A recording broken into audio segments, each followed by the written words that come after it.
Hey everybody, how we doing? This session of the Minnesota Senate Agricultural Broadband and Rural Development Committee for March 4th, 2024 is now in session and a quorum is present. Folks, we did have a slight change in our agenda. We got some procedural things we need to take care of before we move into the bills we are to discuss today. So first off, Senator Liskey, if you would please come to the table, remind us what we're talking about so we can vote on it and get you about your merry way. Thank you, Mr. Chair. Mr. Chair, I believe we're here to talk about Senate File 3703. It's the stray bill that I was here presenting last week. Basically, I believe the plan is, I think one of you is going to offer that we change the effective date to effective after passed as opposed to what I had on there, and hopefully get it sent to the floor today. So that's, I think, what we're here for. Thank you, Senator Liskey. So we'll take Senate File 3703 off the table and have a conversation. I move that Senate File 3703 be taken from the table, as amended, be taken from the table. All in favor, say aye. Aye. Opposed? Okay. Senate File 3703 is now on the table. Senator Liskey, there is an amendment, the A3 amendment? I believe that is what it is, yes. Okay.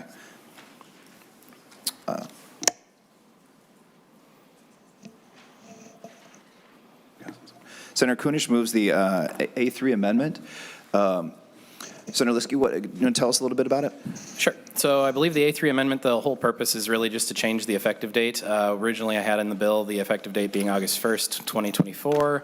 It makes more sense to get this back on the books as soon as possible, so passing it would be to make it effective after passage. So that's the amendment. Thank you, Senator Liskey. Members, Senator Anderson. Thank you, Mr. Chair. I have a SCS 3703 CE1, which already has as the effective date the day following final enactment, and then I have the A3 amendment. I don't see an August 1st on this bill here. I'm kind of confused here as to what's happening. Ms. Painter, could you explain this for us, please, real quick? Thank you, Senator Anderson, for the question. Mr. Chair and Senator Anderson, at our last committee session, there was an amendment to this bill and then an amendment to that amendment. And then today there was going to be a third amendment offered. In order to make it easier for the committee to understand, I put together an unofficial engrossment, including all three of the amendments so that you could see the language that you would be passing to the floor. This is just for your information. It doesn't have any official status, but once the bill is engrossed, it'll look like this. So is the bill here before us? Thank you, Ms. Painter. Senator Anderson, that's what it's going to look like once it's all put together. The unofficial is going to look like when yes, it's Senator. done. Okay, so there is no official bill here yet. Ms. Painter. Mr. Chair and Senator Anderson, the official bill is the one that we tabled last time we met, and we've just taken it off the table. So the official bill is still Senate File 3703 with the language as amended 3 different times. Thank you, Ms. Painter. Senator Anderson? So the bill itself is not in our packets, the official bill? Ms. Painter? At least I don't have it. I'm not sure what's in the packets. I believe, Senator Anderson, the only distinction here is this the effective date that we have just discussed as this new amendment to the bill. And my understanding is that Ms. Painter included the unofficial engrossment for our edification and clarity. Okay. Thank you, Senator Anderson. So, members, any further discussion of the A3 amendment? All in favor, say aye. Aye. Opposed? The A3 amendment is passed. To the underlying bill, members, any discussion of Senate File 3703 as amended? Seeing none. Senator Liskey, do you have any closing comments? The only closing comments is I look forward to presenting this on the floor if that's where it's going to go after you guys are done. Senator Seeberger moves that Senate File 3703 as amended be recommended to pass and placed on general orders. All in favor say aye. Aye. Opposed? All right. Thank you, Senator Liskey. Thank you, Mr. Chair.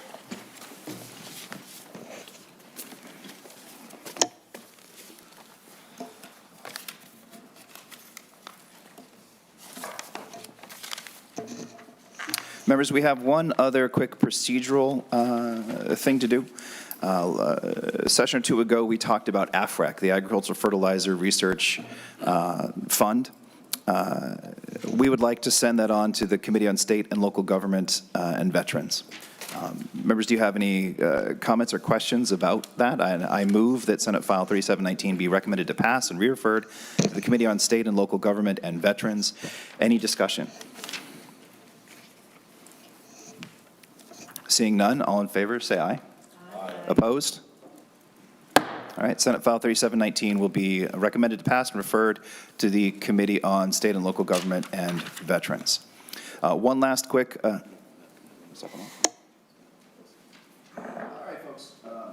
Now we can get to our regular order of business. Senator McEwen, if you would, please. Thank you for indulging us, and I apologize for the delay. To Senate File 4070, Senator McEwen. Thank you very much. Thank you very much, Mr. Chair, members.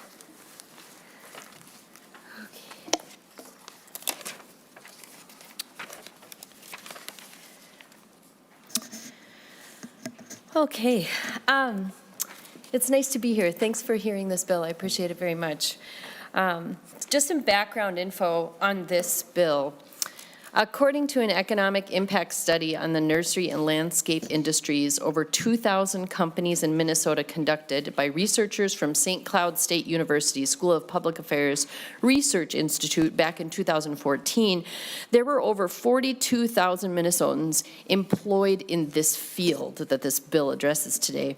And the industry contributed $3.5 billion to Minnesota's economy. It is estimated that in the last decade, this industry's workforce has grown to over 55,000 employees, with an estimated 60% being Spanish speakers. And I wanted to start with that just to sort of orient us around the background for this bill. This is, as you can see in your packets, this is a simple bill. This bill ensures that the CORE, which stands for Commercial Pesticide Applicator, license test will be made available in Spanish by the Minnesota Department of Agriculture by January 1st, 2025. This bill was brought to my attention by members of the Minnesota Nursery and Landscape Association, which employ a significant number of Spanish-speaking Minnesotans. With this and the agriculture industries moving in the direction where Spanish-speaking workers will only grow in presence, this proposal makes perfect sense. In fact, I am not sure why this hasn't been done already. Ultimately, this proposal will not only bring equity to Spanish-speaking agricultural workers, but will also ensure that we have more licensed professionals that know how to work with these products, bringing safety to us and the industry. And with that, Mr. Chair, members, I have a number of testifiers as well who are here to discuss the bill with all of you. Thank you, Senator McEwen. To testify, we have Scott Frampton, Aaron Smith, Roy Brownis, and Susan Bachman-West. In whatever you choose, please come to the table. State your full name for the record and commence your testimony when you're ready.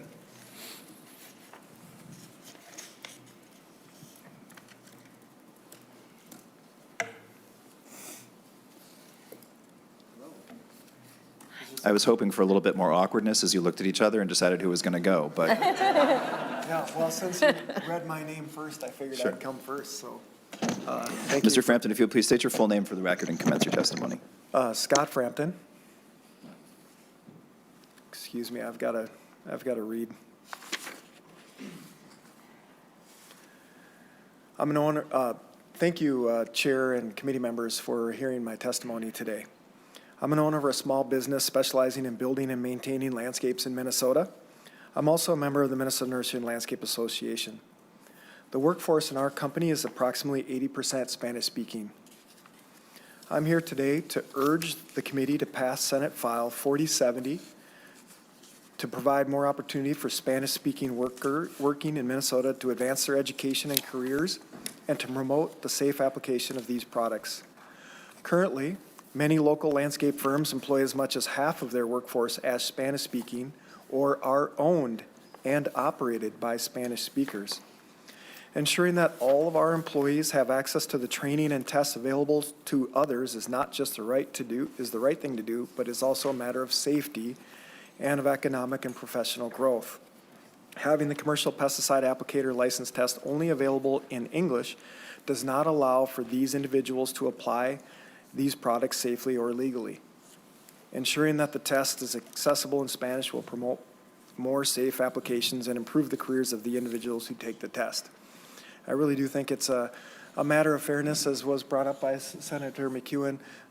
We really have a trend happening in Minnesota, and these people will definitely be able to advance their careers and earn more money if they can take this test, and we'll all benefit as a result.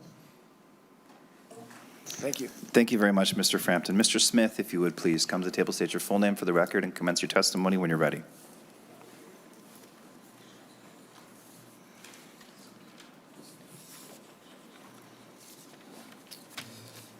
Hi, my name is Aaron Smith.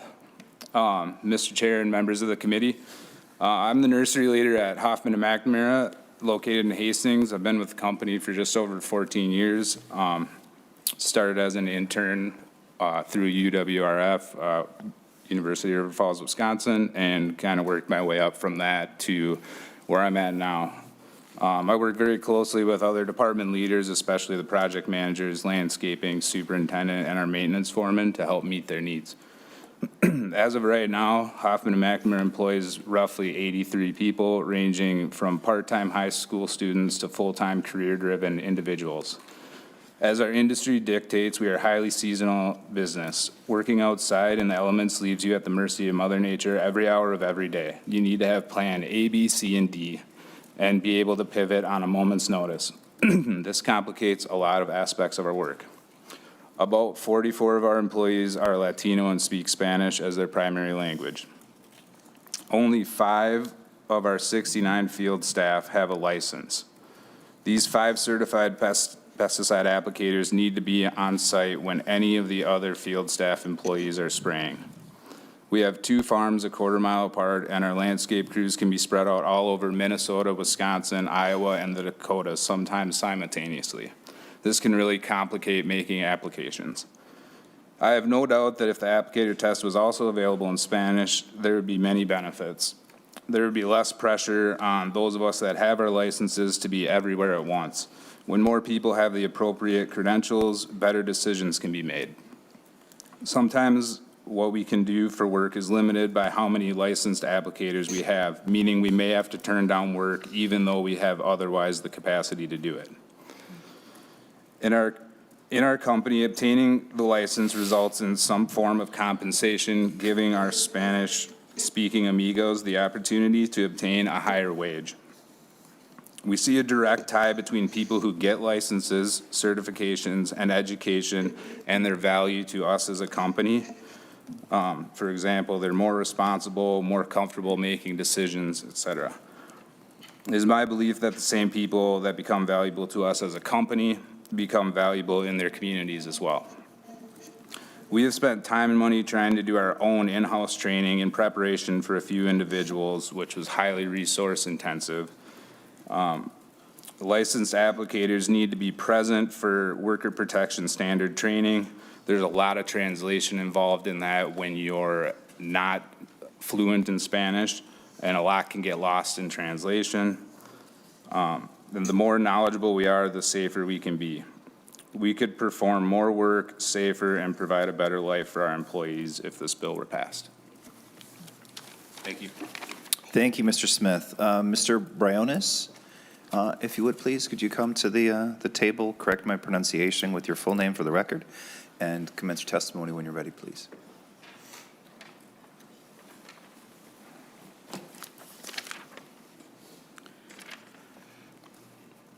Thank you, Mr. Chair and committee members. My name is Roy Briones. I'm a production supervisor of landscaping construction for prescription landscaping. Our company is a woman-owned business that was founded in 1980. Our headquarters are located in St. Paul, and we have branch offices in Crystal, Shakopee, and Sauk Rapids. My first and native language is Spanish, but I also read and speak English. As a production supervisor, I'm responsible for a crew comprised of both English and Spanish speakers. That requires me to be able to switch between both languages every day while typing, speaking, or reading. Even though this is the case, it is still easier for me to take a test in Spanish. While I'm not a pesticide applicator, we do have Spanish-speaking crew members that will be ready to take the test and probably pass if it was accessible in Spanish. Being licensed commercial pesticides applicator will mean a great deal for our interest Spanish-speaking crew members. It will mean higher wages and will open more opportunities to keep growing professionally in our industry. In our company, if these folks were to become licensed, they will also qualify for promotion as crew leaders. As a supervisor of landscape construction, I take courses and exams necessary for my safety certification in landscape construction, which is necessary for my job, and those are offered in Spanish. I can definitely see the frustration and inequity for my crew members that are bilingual and want to become licensed applicators, but can because the test is not currently in Spanish. This is why I'm here today in support of Senate File 4070 to make the pesticide applicator licensure more accessible by having the ability for people to take this exam in Spanish. As I mentioned before, we have native Spanish-speaking employees in our company who could greatly benefit from this necessary update of industry. I respectfully ask you for your support, for you to support Spanish-speaking landscape professionals in Minnesota through this critical proposal and vote yes for Senate File 4070. Thank you very much for the opportunity. Thank you, Mr. Briones. Ms. Bachman-West, if you would please come to the desk, state your full name for the record, and commence your testimony when you're ready.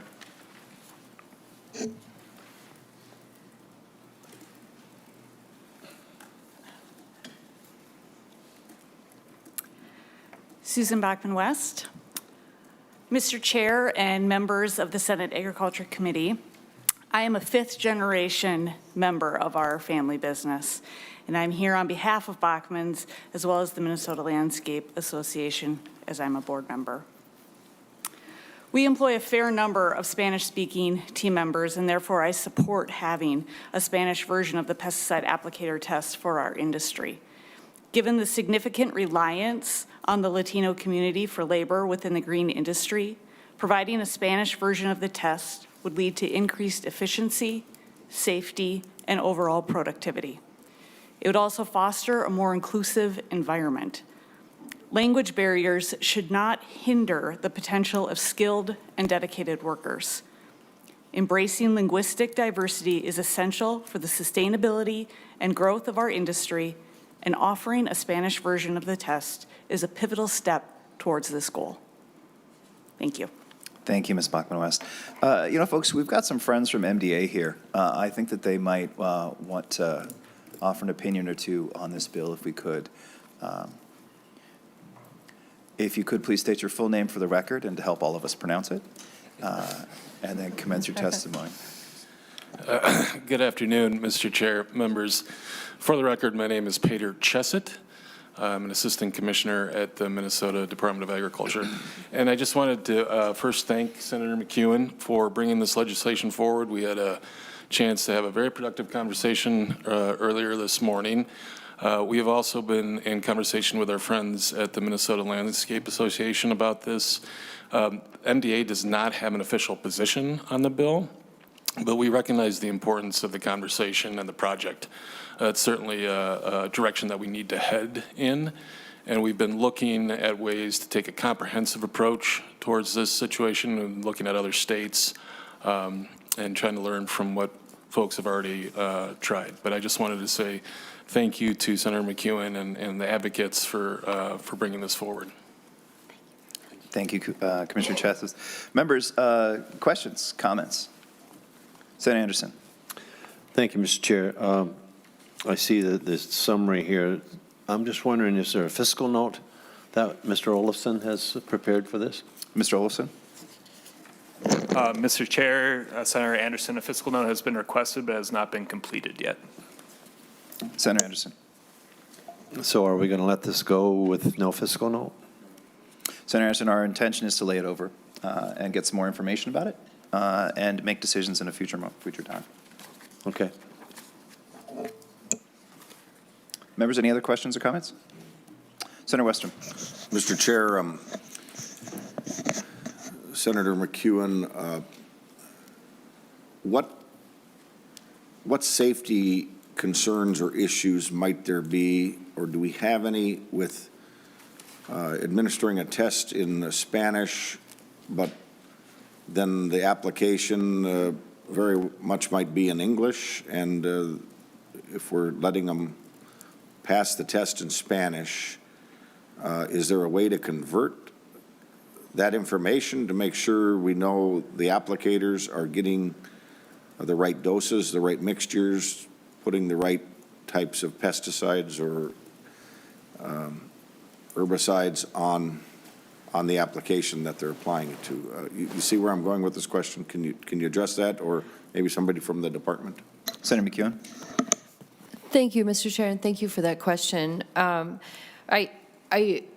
just for clarification, is the concern that the labeling is still sometimes only in English, and so wondering if those people whose primary language of communication is Spanish, are they going to be able to understand the application instructions and the specific to what the chemical that they're working with? Correct. Senator Westrom. Correct.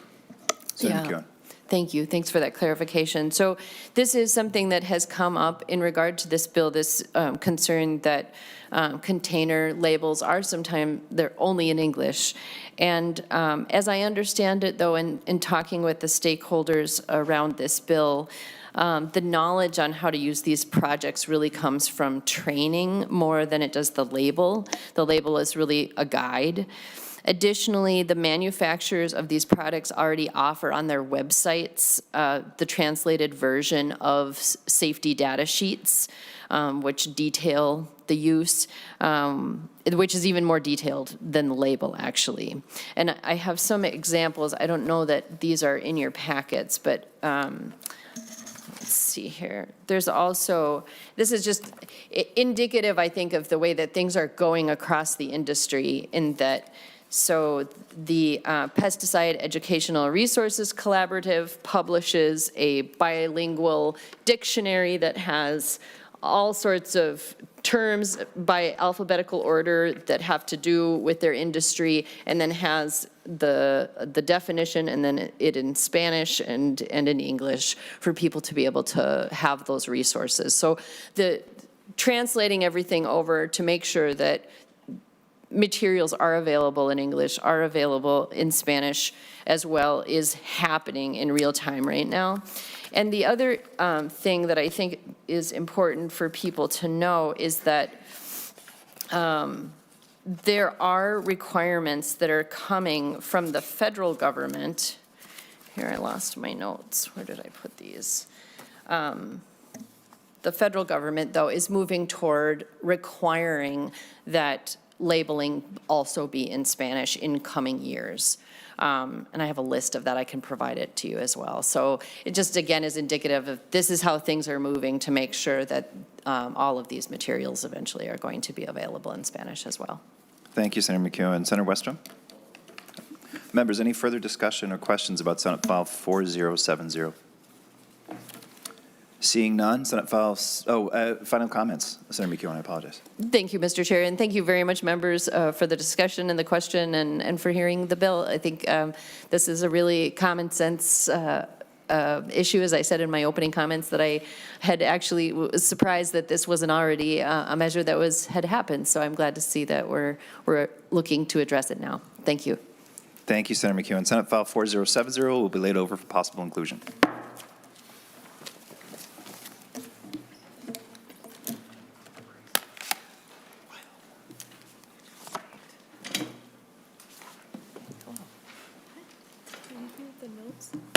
No, I need notes.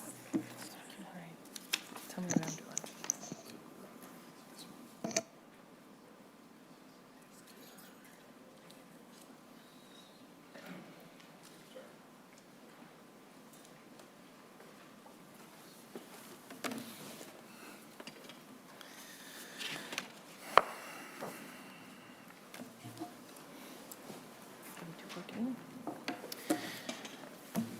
Good afternoon, Senator Putnam. I'm pleased to welcome you to your own committee. You're here today to talk to us about Senate File 4214, and you have some friends with you. I'll turn it over to you, Senator Putnam. Thank you, Madam Chair. 2 words, turkey lasers. Enough said. Thank you very much. Madam Chair, members, I hope you recall, about a week or so ago, we had a presentation from the Board of Animal Health. And it was both incredibly edifying and educational and a little bit concerning. When we think about the scope and the damage that can be wrought by avian influenza, when we think about the economic and the personal hardship that that disease can cause, we have a responsibility, both moral and practical, to stand up and do something about it. And this is our opportunity to help slow the development of that disease, protect the economy and the farmers who do this work. What we have before us in this Senate file is setting up an avian influenza prevention program, which is essentially a grant program that would be administered by the Department of Agriculture for farmers to apply for grants with a 20% match to cover their efforts to keep waterfowl away from their turkeys, their chickens, and their eggs. It's pretty basic. It's pretty simple. It's some of the technology that we're looking at, and why we're talking about lasers here, is that you notice at airports they have lasers there that keep birds out of your jets and your engines and those kinds of things. All we're talking about is setting up a fund that would enable our poultry producers in the great state of Minnesota to avail themselves of this technology themselves and keep their herds safe and healthy.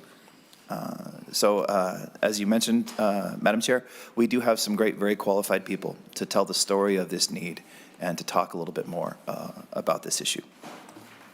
Thank you, Senator Putnam. Our first testifier is Lauren Bray. Please introduce yourself and begin your testimony. Good afternoon, Senator Putnam and committee members. My name is Lauren Bray, and along with my wife, we run and operate Bray Farms, which is a turkey breeder farm located by Sleepy, Minnesota. We sell just under 3 million fertile eggs a year. I am here representing the Minnesota Turkey Growers Association to express support for Senate File 4214 to prevent the spread of avian influenza. As you are all well aware, we are going into our 3rd year of this disease wreaking havoc in our poultry industry. I notice all too well what this disease does because it has affected 2 of my farms this last November. In total, we depopped 15,000 breeder hens, which would have produced about 1.6 billion eggs. It's proving that even the tightest biosecurity is just not enough. As you enter my farms, we have designated parking. We have a Danish entry before my shower facility. We have another Danish entry before you enter my barns. We have fabric covering my inlets, which are disinfected daily, and somehow it made it in. Our farm employs 8 full and part-time people, and fortunately, we were able to keep them all in place and should be back producing eggs, hopefully within a month. What's next? I think it's going to be a combination of things, with, of course, biosecurity being key. Lasers are showing great promise, but as a piece to the puzzle. I personally, within the last 2 weeks, have installed several on my farms, and within the 2-week period are seeing promising results. Because Minnesota is the largest turkey producing state, having well over 600 farms, creating tens of thousands of jobs and billions of dollars worth of economic activity, I believe Minnesota has to take the lead in stamping out this disease. There is no silver bullet. It's going to take a lot of small steps in fighting this, but I believe bird deterrents are one of them. As discussed, we are discovering that even the robust biosecurity measures are simply not enough to fully prevent the presence of HPAI in commercial turkey barns.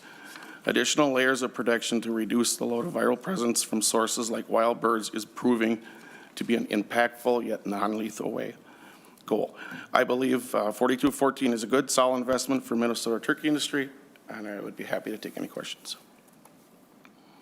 Thank you, Mr. Bray. Our next testifier is Ashley Coles. Could you please state your name for the record and begin your testimony? Sure. Good afternoon. My name is Ashley Coles, and I serve as the Executive Director for the Minnesota Turkey Growers Association. So before I continue the rest of my testimony, I want to draw attention to two items that were in your packets. And so the information I will reference will come from those two items specifically. So as Lauren mentioned, this bill is an important investment in Minnesota's turkey industry. For those who may not know, and Lauren mentioned it here, that the turkey industry in Minnesota is robust as the top turkey producing state in the nation. Every sector of the industry is represented here, from hatcheries all the way through processing. To date, commercial turkey farms have totaled up to 70% of all affected U.S. commercial poultry farms impacted by high path in 2022 and 2023. Of the 70% of those turkey flocks across the country, 1/3 of them were impacted here in Minnesota. Recently, the USDA, or United States Department of Agriculture, conducted a study, so through 2023, to identify factors that contribute to transmitting high-path avian influenza to commercial turkeys specifically. 3 of the 5 risk factors identified in the study specifically noted that wild bird presence as a risk, which is this black and white piece of paper here. The study results concluded that turkey processors could reduce their likelihood of contracting high path by investing in biosecurity enhancements like wild bird mitigation structures. There are many ways to deter wild birds from commercial poultry barns, like windsocks, those Gumby windsocks that you see on used car sale lots, predator decoys, and then, as mentioned previously, bird deterrent lasers. The most effective of these, and also the most expensive, are the bird deterring lasers. That said, research shows that implementing bird deterrent lasers has a greater than 96% success rate in preventing wild birds from landing on or near commercial turkey barns. This is not a novel or new technology. As also mentioned, it's used at airports, but also in orchards and at vineyards.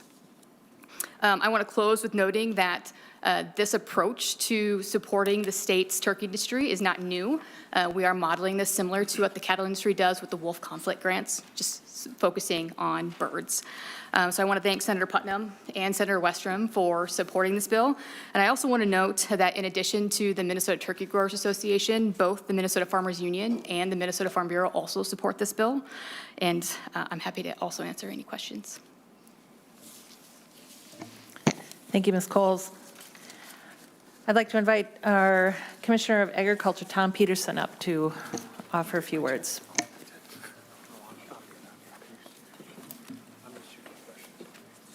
Eye candy.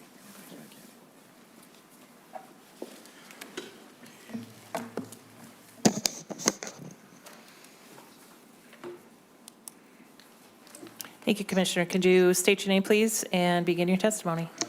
Madam Chair, members, Tom Peterson, Commissioner of the Minnesota Department of Agriculture. I just wanted to make a couple of quick comments on this legislation and offer to continue to work with Chair Putnam on this bill. One of the things, and really visiting in the last year with the growers, in particular Ms. Coles, was this idea of cost sharing this. We did talk about this a little bit last year during the session. And so one of the things that our department did was to start a grant program called the Protect Grant, and it's open right now. And we're doing it's not quite a pilot, it's a little bit more than that, but the department did take $500,000 out of Agri, and that's one point that we always want to stress with the Agri account. There's certain things that are allocated in there, but then there's also some flexibility for the department to respond to different things. And a couple of things we heard last year. One was deer fencing that was put forward by the legislature last year for deer farmers, that they, had to come forward with this, and there was considerable cost to the double fencing especially, but then also with avian influenza and looking at this idea of having, whether it's turkey lasers or the Dutch entry or truck washes or things like that. We wanted to respond to that. So we did, and I wanted to thank Mr. Huguenin, our division director, and his team for coming up with this idea to open this grant up. So we did put $500,000. That's open right now. We've currently awarded 23 awards to farms. 9 of those are for poultry, all turkey. We currently do have 67 applicants, and about a little more than 1/3 of those are turkey farms. And so we see the interest in that. That'll be open, I think, till March 9th. And so it's just kind of something we wanted to kind of bring forward to work with the chair to see, like, as we look at tight dollars and everything else that are existing. And then finally, you know, the testifiers talked about the importance of the turkey industry, but I can tell you that personally, I visited with Secretary Vilsack. I was in Washington, D.C. about 3 weeks ago and sat down with the USDA APHIS Administrator, Michael Watson, and what they talked to us about is that the chance that, you know, we're going to have this around for a little while. In Minnesota, you know, and they talk about the dollars the USDA spends in the state and different things for this. But we also remind them that we're number one in turkeys, that we have a lot of processing, and that's why we're number one, you know, a lot of times. And we have a lot of lakes. But I also was able to tell them that we're doing this particular program and we're being proactive. We're not just responding to that. Because USDA looks at the indemnity, the staff time that they're putting into this, and, you know, it's up to me to defend our state on that. But I also can say, hey, we're being proactive, and that's what I think the chair and the bill's doing on that. So I look forward to working forward with them. We are in a little lull right now, although we did have one backyard case in Senator Westrom's district this last week that we're reporting. And we're hopeful and fingers crossed that we have a good season, but we're kind of getting into that time with the migration. We do see the cases, you know, across the United States and south of us. So we will watch that migration carefully as we're in session here and look forward to working with the committee on this important piece of legislation. Thank you. Thank you, Mr. Peterson. Any questions or comments from the members? Senator Anderson. Thank you, Madam Chair. How much money is available for this grant program to be given out to those who qualify? And you said March 9th is the deadline for this grant? Senator Putnam. Or Commissioner Peterson. Yeah, I think Commissioner Peterson. Yeah. Madam Chair and Senator Anderson, it's $500,000. And it's open till March 7th, excuse me, I was corrected. And it is, you know, it is really to work to prevent animal disease. So we're also looking at, you know, African swine fever and other things, but our priority is really on chronic wasting disease in deer and high-path avian influenza, because those are the two that we're dealing with right now. So we're putting a priority on those pieces right now. Madam Chair. Senator Anderson. Follow up. So the deadline is March 7th. What happens if, like in the case of Senator Westrom's district, say in April or May, all of a sudden a case shows up and that person needs some financial help? What's the department do then? Commissioner Peterson. Madam Chair and Senator Westrom, or Senator Anderson, you know, those folks wouldn't be eligible for this because we do close that grant, and I'm confident that we'll use all the money that we've allocated, or we'll be very close, so there wouldn't be any money available for that. And one of the reasons, you know, I think it's helpful to do that, you know, and we wanted to get that out there, was to kind of see why we're meeting and help you, you know, decide. So why we're deciding in our budget situation here by closing it on March 7th, which is, that's an average time that we do our grants. We'll know, like, the next week or so, like, how many requests we had if we were short, what the need is, and I think that'll be really important. Not that farmers need another loan, but we do have a loan program through our Rural Finance Authority. Our disaster assistance loan is eligible for turkey producers or chicken producers that are facing high-path avian influenza, and that is a zero-interest loan on our portion of the loan. So we do have some assistance available, but this is a grant and a proactive type situation we haven't done before. As Ms. Cole said, we do it for wolves, and we've done it for many years. That was a bill that came through the legislature to kind of get at the same problem where we have wolf attacks, and we wanted to try to be proactive on that. And we do think that that has been working. Thank you, Madam Chair. Any other questions or comments from members? Yes, Senator Dornick. Thank you, Madam Chair. Thank you, Senator Putnam, for bringing this bill forward. And just probably to the testifiers, just a little bit more about like the cost of the lasers and the layout of how many's needed, locations, and just some of the details on those issues.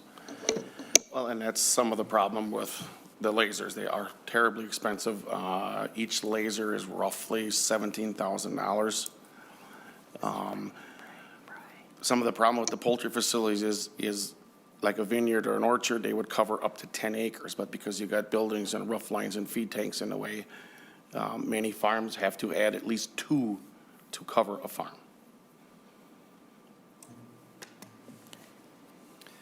Madam Chair, if I may sort of extend on Lauren's comments, earlier today when we were visiting, sorry, Madam Chair.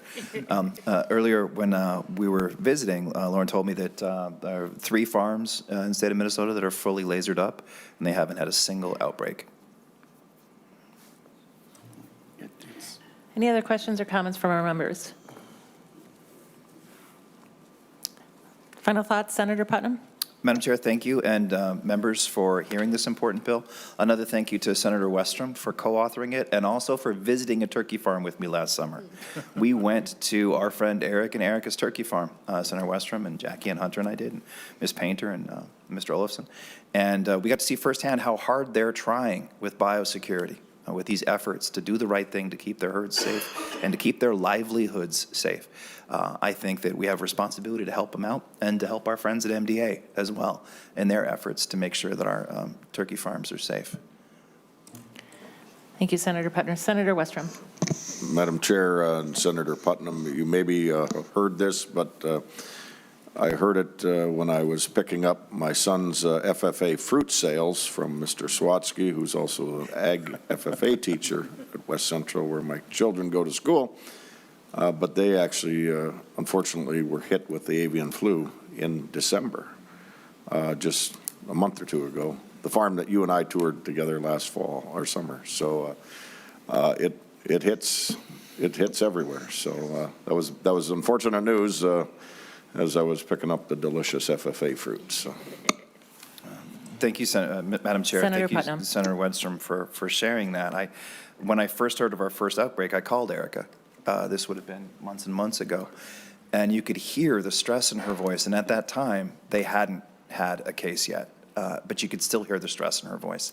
And one of the things that I hope we think about in this committee a great deal is not just the economic toil or potential of our decisions, but also the human toil and the effect of these kinds of things on people's lives and their health. Thank you, Senator Putnam. The intent is to lay this bill over, and I want to thank our testifiers for being here today.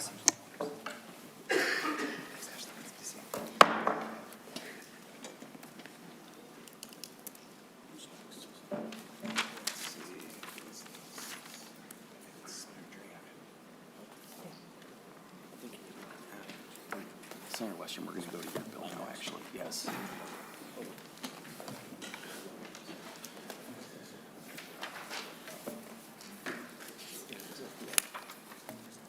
Senator Draheim, I apologize, but we're going to have to make a quick agenda adjustment. It's not my fault, it's Senator Westrom's. Chair, I understand Senator Westrom is kind of a media hog and wants to hit the limelight all the time.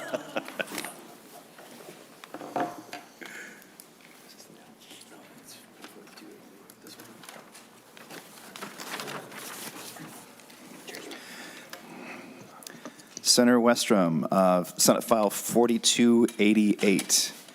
When you're ready, please. Mr. Chair, members, bring this bill to you. I've got some testifiers that are going to talk, but let me just give you a little bit of background on this bill. Looking for more transparency or financial disclosures for agriculture cooperatives. As you know, in the ag community, many farmers are members of co-ops, and that's a real great structure that has served our communities well for a long time. But there becomes a frustration when farmers that are members and owners of the company aren't always sure how things are going, or if there's issues that need to be looked at because maybe there's financial losses. They have to look at them to figure out what's causing them. And so my constituents that you'll hear from today are going to give you a a sample of stories I've heard from many farmers and hearing it more and more from farmers across my district, but also others I've talked to across the state. And this past fall, Representative Franson and I, working with some others, talked to the Department of Agriculture about what is required for financial disclosures for cooperatives, ag cooperatives, when the farmers' livelihoods depend upon it. They are the members, they are the partners, if you will, in the company, but some seem to divulge a lot of information financially, and others it's not so easy to get from. And so it seems like there's something that's out of balance. And so looking at our cooperative statutes, the intent is to have the cooperatives share with its members the financial health or condition of its company, but that's not very, it's not always the same across the board as I've started looking into this more and more. And so, Mr. Chair, that's why I brought this bill forward, wanting to see what can we do to make sure there's more transparency and everybody can pull the wagon together forward to try to fix things if there's issues that need to be looked at, or if there's just financial questions that farmers that are owners of the company can't get answers for. And so when you start having your equity, which in many cases of farmers is their retirement or part of their retirement fund, just like your IRA or your retirement fund. Farmers have different retirement funds, and some of those are equity funds that are retained by a co-op until they retire or leave the company, and then over the next 10 or 20 or 30 years they'll get paid out. And again, that's a good model, but it's also your retirement, and so you want to make sure that there's a good investment and your retirement is also reasonably secure as well. So, Mr. Chair, the testifiers I'd ask to come forward, just to give you a background while Mr. Malika is coming forward, a constituent of mine. I was out to their farm many years ago. I don't know exactly, but it's probably 10 or 15 years ago when Minnesota Milk was having an event on their farm, and constituents of mine. That was the first time I got to experience and tour their farm, meet their children who have now, many of them grown up, married, and were part of the operation that continues to milk cows and raise crops and farm in west central Minnesota. And so, Mr. Chair, thank you for the time. Mr. Malika will share with you stories that I've heard from others as well, but he, in the interest of time, one person, but also some were not comfortable talking about it or coming forward to the committee at this time either. Thank you, Senator Westrom.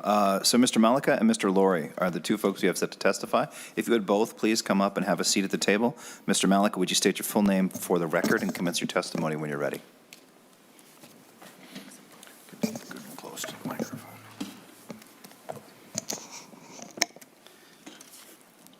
Say your name.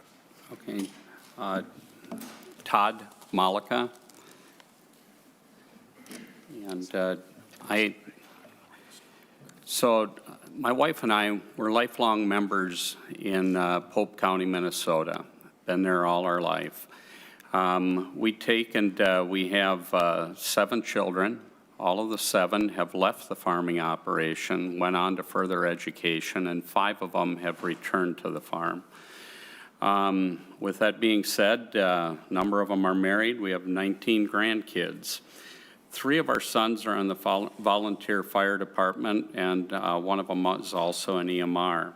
I have served on our local township board as a supervisor for the past 27 years. My wife and I were just there doing our job, but we were recognized by our peers as a top producer of the year award. It was awarded by the Farm Journal magazine. 50% of the award was based on our entrepreneurial ability, 30% on our financial ability, and 20% what we give back to the community. With that being said, we take and employ another 40 people or so in our farming operation. We do a fair amount of custom work.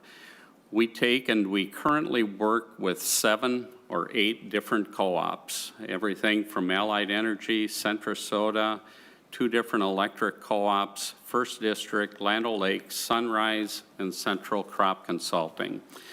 I myself have personally witnessed the 80s and the farm crisis and the things that have went on during the 80s.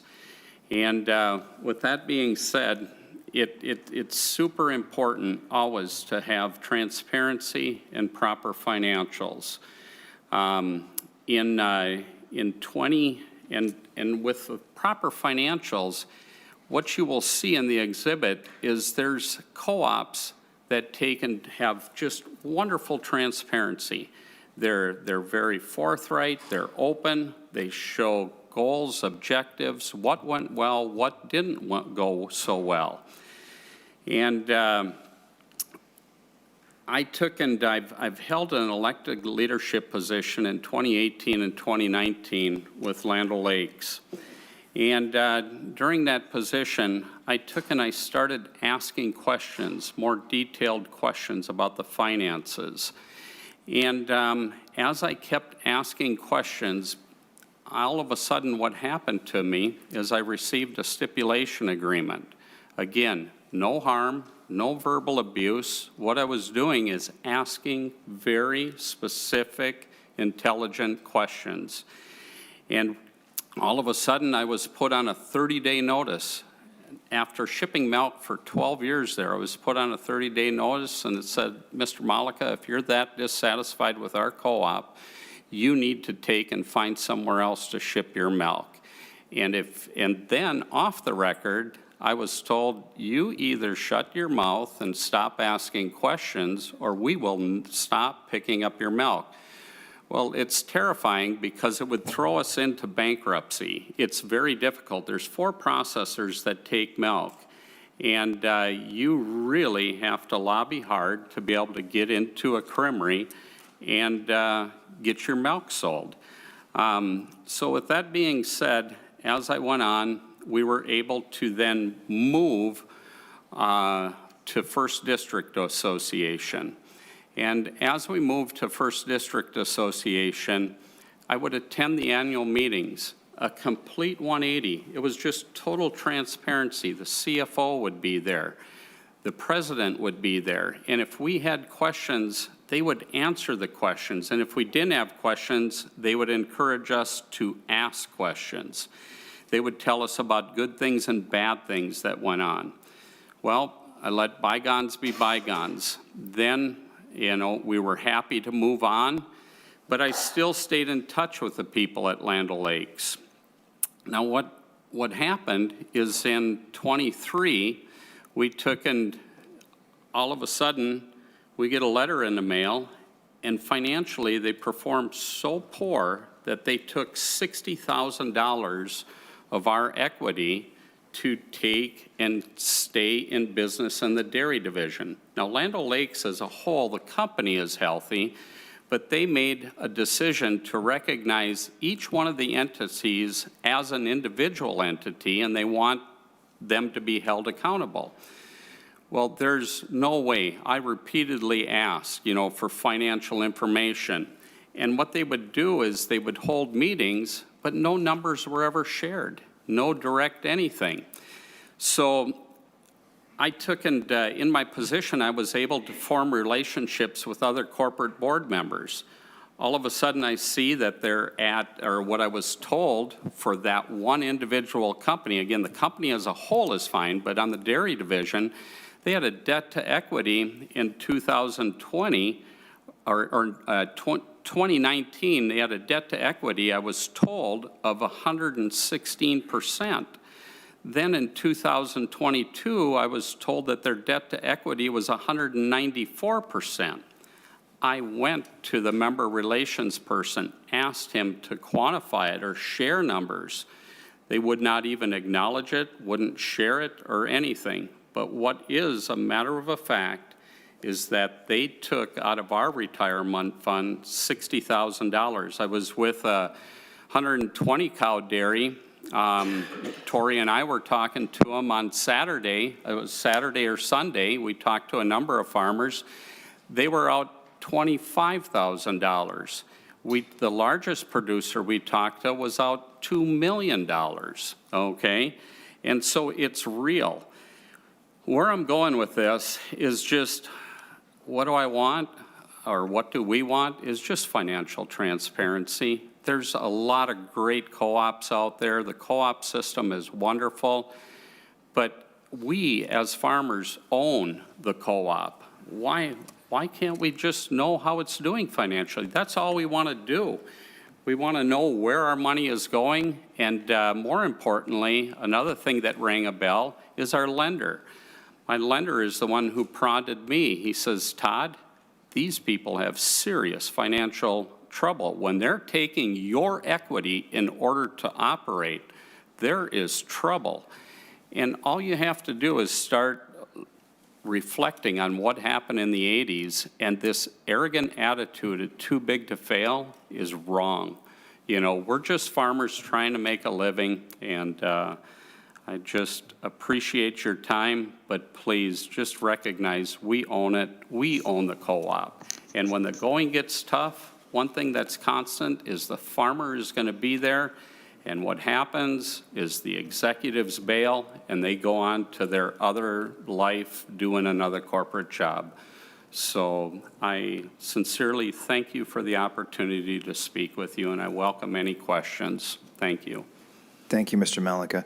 Mr. Laurie, would you please state your full name for the record and commence your testimony when you're ready? Thank you, Chair Putnam and members of the committee. For the record, my name is Stu Laurie. I'm the Government Relations Director for Minnesota Farmers Union.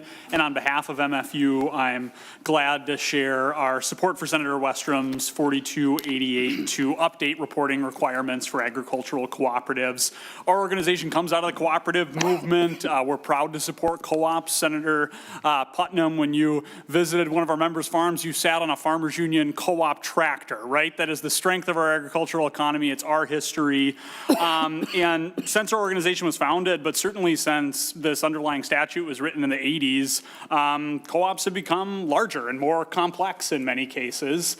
And the member owners, as Mr. Malika shared so well, deserve to know about the financial health of the business that they own as a member. This will ensure that those farmer members are informed and engaged members of that co-op. I have to assume, as again Mr. Malika said, that this type of in-depth reporting per operating division is standard practice for many cooperatives, as it should be to any businesses governing board, but this will ensure that there's a level playing field for all those businesses. I'll share just one example. I think it's also from your district, Senator Westrom, but the Ashby Co-op, which failed in 2015, was a big topic of conversation. Senator Kupek, you led the Grain Indemnity Fund bill in order to address that concern. That was a co-op. Those board members were not getting complete financial reports to the point where they didn't realize that their manager was going on safaris and things like that with the funds that they'd invested in the co-op, and that had real consequences for those farmers who were invested there. So more transparency is a good thing, and reporting is an important piece of that, and we're glad to share our support. Thank you. Thank you, Mr. Laurie. Members, any questions or comments on Senate File 4288? Senator Anderson. Thank you, Mr. Chair. Mr. Malika, the money that, or the credits that shows on your report here, you show a loss of $58,000, and that is like 118,375.80 units I'm taking. What about the rest of the money that's in with Land O'Lakes? Have you had any conversation regarding the other patronage that you have? They've taken this away and used it for, as you said, supposedly their bottom line to make it look better. What about the rest of your investment in the co-op? Mr. Malika.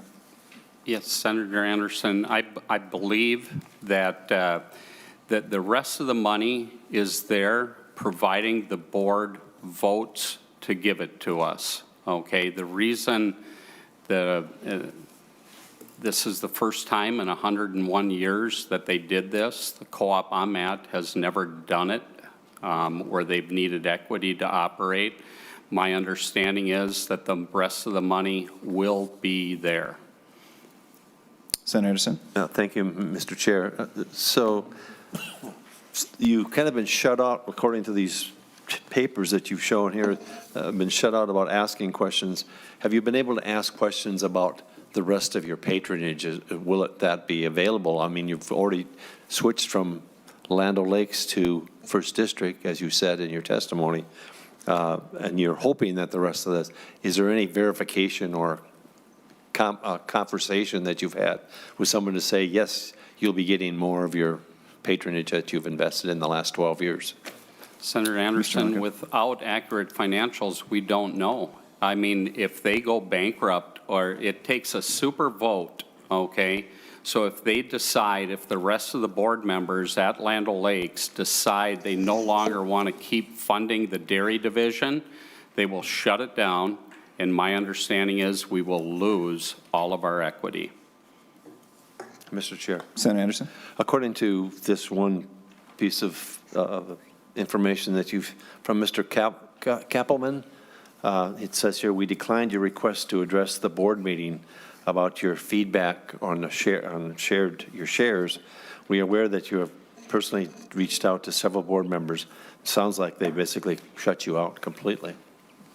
That is correct, Senator Anderson. I wanted to bare my soul and go in front of the board, just me as one individual person, and let them ask questions, and then in return, hopefully they can answer some of my questions behind closed doors. And I have tried my best to communicate with these people, and they will have no part of it. In fact, the chairman of the board had the arrogance just to say, hey, we're not going to even put you on the agenda. We're not going to even acknowledge it. And that's where I went on the website to seek out all the board members to take and say, hey, you guys realize you have a fiduciary responsibility to act in the best interests of the members. And Rick Burdan, I believe that's the way you pronounce his name, won't even let me get on the agenda in front of the board. They just have just an unbelievable attitude where there's no communicating with them. They just, it's what they say or the highway. Mr. Chair. Senator Anderson. Mr. Chair, Mr. Malika, sorry about that pronunciation, but question for you. It sounds like you and Senator Westrom have had conversation with other dairy producers. How many other dairy producers would you estimate, other than the ones you met with? I'm guessing you met 4 or 5 others, but how many others would you say are in the same situation?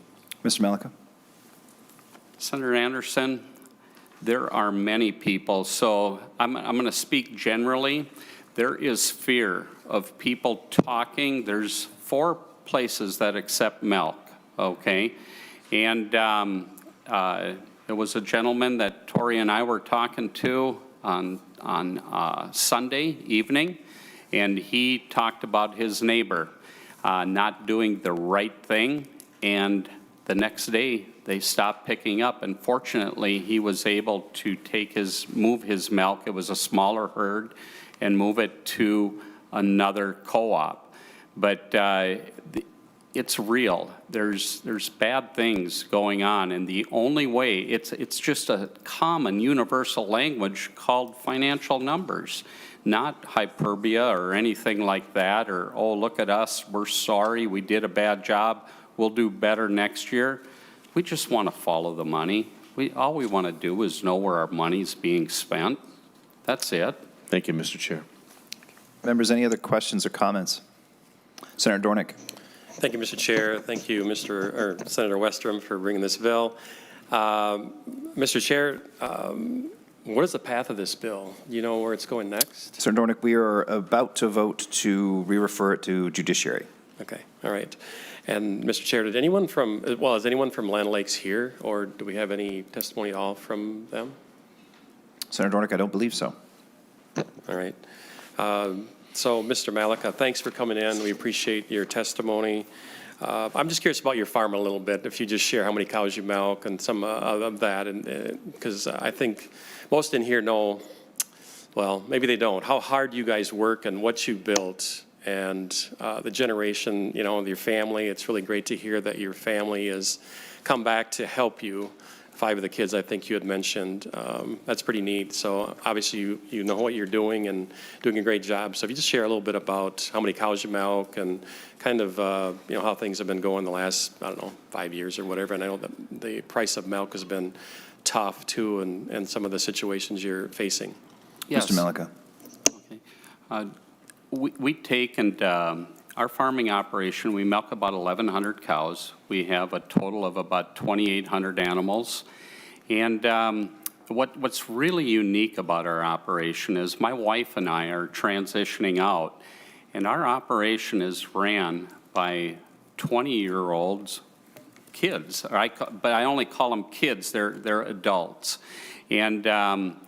And they run it well. And the reason why I know that is because we have an operating platform called EOS, Entrepreneurial Operating System. So we measure everything we do. And I can wholeheartedly say that this new generation of 20-year-olds is doing a better job than my wife and I did, but we have given them tools. We farm in 3 other states doing custom services. We take and we have a local labor supply that we bring in, or that we have, and then we bring in people from on H-2A visas. We bring in 20, 25 people or so doing that. Currently on our farming operation, or what I'd really recommend is checking us out on the website. I call them kids, but they're young adults. They do an amazing job with the website and communicating with other people out there. And so we do custom work, whether it would be chopping, baling, and delivering of product to other farms. And, you know, we're just simple people. You know, my wife and I just want to share with you, we started with less than nothing. I was 4 years in the military, came out, we got married 4 days before the wedding. My wife was run over by a lawnmower. And we took and we started our life where she just about lost her foot down at North Memorial here. And so we started with less than nothing. We started in a 14 by 70 trailer house with $5,000 in medical bills. And we got a cut and pay because my dad said, hey, your wife isn't working. And the agreement was she was supposed to work. So we took a cut and pay. And, you know, so we've worked hard for what we have, and we enjoy it, and we love farming. Thank you, Mr. Malika, for telling your story. Senator Dornick. Thank you, Mr. Chair. So just, it's really neat to hear your story, so thank you for sharing that, and a real tribute to you and your wife for the family you raised and the hard work ethic, and that they came back. And thanks for testifying today, and Senator Westrom for bringing the bill forward. And we'll definitely support it. Members, any other questions or comments for our testifiers or the bill's author? Senator Westrom, any brief closing statements? Brief, Mr. Chair. Mr. Chair, no, I think it's mostly been said. Just several of the handouts. Most of you have seen them, were intended to kind of give you a smattering of what Mr. Malika and others that we've talked to have had concerns and raised concerns about, but to also show you the difference in financial reporting, and the current statute I do think needs to be updated. It's got the intent, but I don't think it's always being met, and you can't make good decisions if you don't have good information. And it's kind of like going to your doctor. And if you don't tell your doctor every pain and symptom you've been experiencing, they might be looking for an ulcer when they should be looking for cancer, or they might be looking for something that's that's misguided because they didn't get all the information to fix what might be going wrong, if there's things going wrong. And to lose $60,000 of your equity all of a sudden, and other farmers telling me the same thing, something's got to be wrong. There's got to be a way to figure out what were the costs that drove to the loss. And so that's what we're trying to get to. There's got to be a way to work this out so farmers can have the information they need, and then they can all make a good decision. It's simple as that. You can't figure out how to improve your yield on a field if you don't have all the input information to decide how to change if something needs to be changed. Thank you, Senator Westrom. Thank you to the testifiers for the testimony. Members, I move that Senate File 4288 be recommended to pass and re-referred to the Committee on Judiciary and Public Safety. Any discussion? All in favor, say aye. Aye. Opposed? Senate File 4288 has passed and been re-referred to the Committee on Judiciary and Public Safety. Thank you again for your testimony, in particular, Mr. Malika, for sharing your story. Stu, it was nice to see you, too. Now, Senator Draheim, if you would, please. I apologize to you personally for the change in our agenda, but before the session began, you mentioned how much you missed being an ag. So we deliberately decided to postpone so you could spend some more quality time with us. Members, the two bills that we have before us are very closely related. In fact, we have a number of overlapping testifiers. So with those testifiers who are going to overlap, I'm going to ask you, Senator Westrom, you can potentially just stay there if Senator Graham, absolutely. Very similar issues. These are bills we're going to keep working on and thinking about.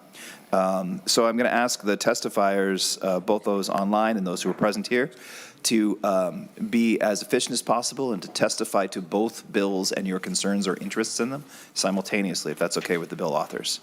Yes. Thank you, guys. So we're looking at Senate File 4026, Senator Draheim. If you would, please, could you describe the bill for us a little bit? Sure. Thank you, Chair, and I'm glad to be back in the Agriculture, Broadband, Rural Development, and Laser Committee. I know, I'm sure you're going to add that to the title of the committee. I am so jealous. Glad I was here for the laser talk. Anyway, members, thank you, and thank you, Chair, for hearing this bill. You know, as we had talked earlier this summer a little bit, that I had mentioned that I had a concern about what we're eating. I'm kind of a foodie. When I travel, I like to have a good meal, and I don't think anybody's surprised by that. I want to know what I'm eating, and I think we owe it to our families to know what we're buying for them, and I think the restaurants need to know what they're buying, what they're going to serve to us. And it's been quite a journey digging into this topic, which is part of the fun of being up here, is get to kind of dive into different topics and different interests. Our federal government, who moves quite slowly, has been working on this for about 5 years. Various different agencies, I think the Health and Human Service, FDA, USDA, FISA, a bunch of other acronyms. But I really don't think they're there yet, which I don't think surprises anybody. So my intent of this bill, Chair, Senate File 4026, was for us as a body to come together and figure out a way to label lab-grown or cell-cultured food, or more specifically, mine was meat. And members, the more I dug into it, the more questions I had on the definition of what meat was. And that was after the bill was drafted. I started looking at some definitions that the federal government has on meat, and I don't think we have the time to debate that today. Chair, I know you're running out of time, but I think it's important that we're proactive here in Minnesota. And there's 5 other states that I found that have acted on this labeling issue. But I think we need to get it right. And all I'm asking you, Chair, is to support my bill or my concept of having some kind of label on anything that we purchase for our family, or if we go out to a restaurant and order something for our kids, that we know what we're getting. I'm not supporting this product or against that product. It's just all transparency. Thank you, Senator Draheim. So to some of our testifiers, probably the most efficient move. Ms. Bernhardt, are you online? If you could, please, Ms. Bernhardt, would you unmute your microphone, turn on your camera, state your full name for the record, and commence your testimony when you're ready. Thank you, Chair Putnam and members of the committee. My name is Hannah Bernhardt, and I run Medicine Creek Farm in Finlayson, where we raise pastured livestock and sell our meat direct to consumer. I'm also the president of the Pine County chapter of Minnesota Farmers Union. On behalf of myself and MFU, I'm glad to share my strong support for Senator Draheim and Senator Westrom's work to ensure that consumers have the information they need to make informed decisions about where they spend their food dollar. My business selling beef, lamb, and pork relies on direct relationships with my customers. I take great effort in being transparent and accountable about the way I raise my livestock, and in the summer, I host tours every Saturday so the public can see firsthand what I mean when I say my animals are pastured, 100% grass-fed, and treated humanely. To ensure a level playing field, I think we should strive for that transparency across our agricultural markets, and clear, informative labeling is the least we can do to provide that to customers. I've also seen how livestock can bring important benefits to agricultural systems, helping to sequester carbon, improve soil health, reduce reliance on expensive fertilizers, and bolster rural economic vitality. Consumers should have the right to choose to support this work by distinguishing when meat comes from a family farm and when it comes from corporately funded entities. In closing, it's important to me, and should be to all livestock farmers, that we're able to differentiate farm-raised products from those manufactured in a lab. And I believe if you ask any potential customer, they'd want this information too, because I hear from customers all the time how much my transparency means to them and how much they already distrust what is available in the grocery store. Thank you to the committee for your work on this, and I'd be happy to take any questions. Thank you, Ms. Bernhardt. Our next testifier is Don Schiefelbein. Mr. Schiefelbein, if you'll please come to the desk, state your full name for the record, and commence your testimony when you're ready. And it's nice to see you again, by the way. Yeah, you sure can.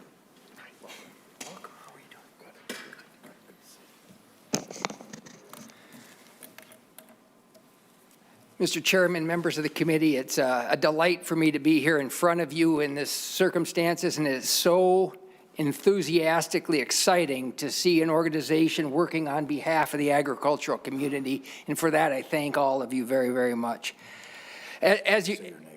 My name is Donald Schiefelbein from Kimball, Minnesota, and I am part of Senator Anderson's district, for clarity. For those of you who don't know our family, it was started by my dad, Big Frank, and Big Frank used to make his rounds into this arena a lot, mainly on mental health, but also on agriculture. But let me just tell you, from our family standpoint, we got a lot of people depending on making sure beef works for us. I don't have one brother working with me, not two, not three, not four, not five, not even 6 or 7. There's 8 of us all farming together with our wives, our 32 collective children, their husbands and wives, and their 34 collective children. So when you have it, we got a gang of about 100 making their living on the farm there in Kimball, Minnesota. And what I want to make sure everybody understands is the importance of this bill is that you have to have truth in labeling. And some of you may say, well, don't consumers know better? Do you really have to spell this out?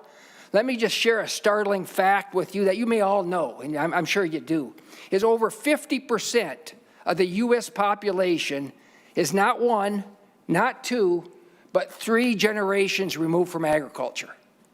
Everybody with me? 3 generations removed from agriculture. When you ask them where their food comes from, what do you think their response is?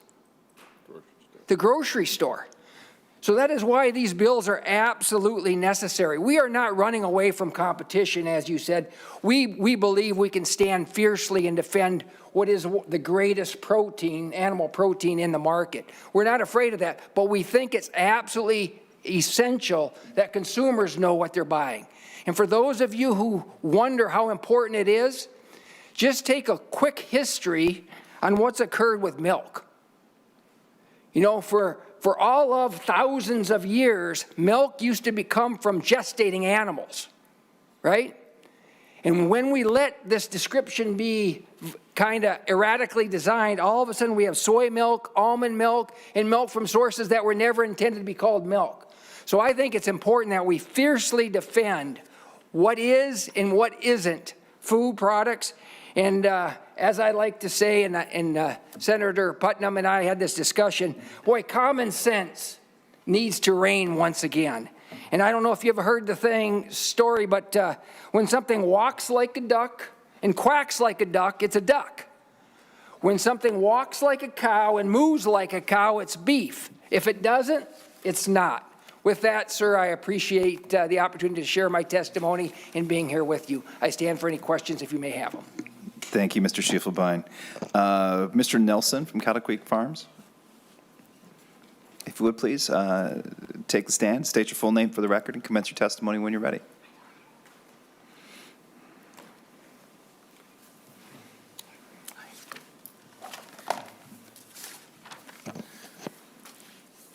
Good afternoon. I'm Roger Nelson, Hinckley, and I'm here to speak in favor of mandatory labeling. I just wanted to give you a little bit of background. We're a small family farm. In fact, it's just I and my son. We're not a CAFO, so we're a small feedlot. We also market directly to consumers, and I find in that marketing process that there's lots of questions by consumers. They want to know, how is the beef raised? Where does it come from? Lots of consumer questions. So they want to know what's happening and where their beef is coming from. And so that's really important to get that message out. However, you know, we direct market to just, a few people. And so where do everybody else get their information from? Primarily it comes from their idea of, what is beef? They've got a general idea, but it also comes from the label. And the label is really important because it makes sure that first, the product is safe. And secondly, there's quality to do with that, and it has to do with price points and all that. That's information for the consumer. And the third aspect is that the label provides differentiation.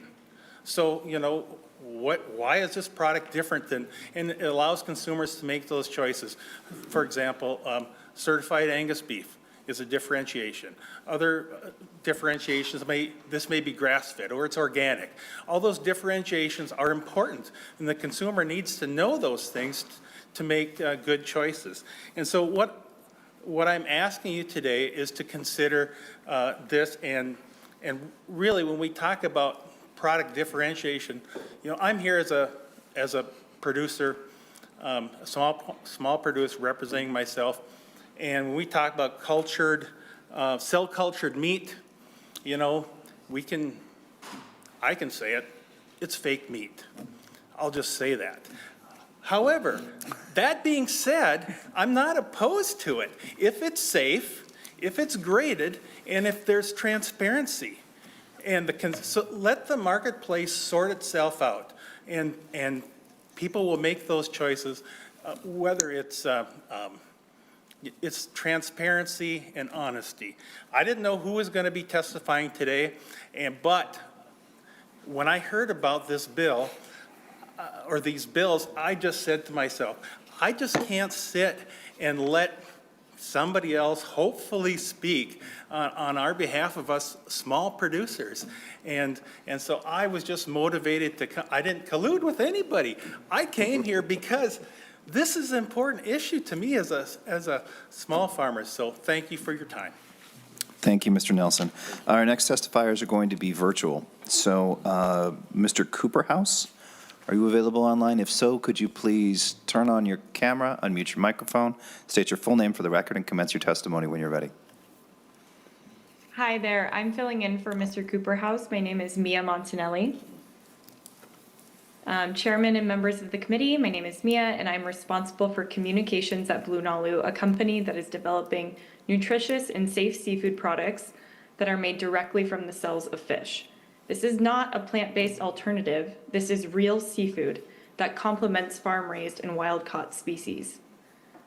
As an American seafood developer, Blue Nalu is a proud member of the National Fisheries Institute, which is the leading trade association in the United States representing our nation's critically important seafood industry, one that currently relies on 80% of international imports just to meet the demand for seafood to feed Americans.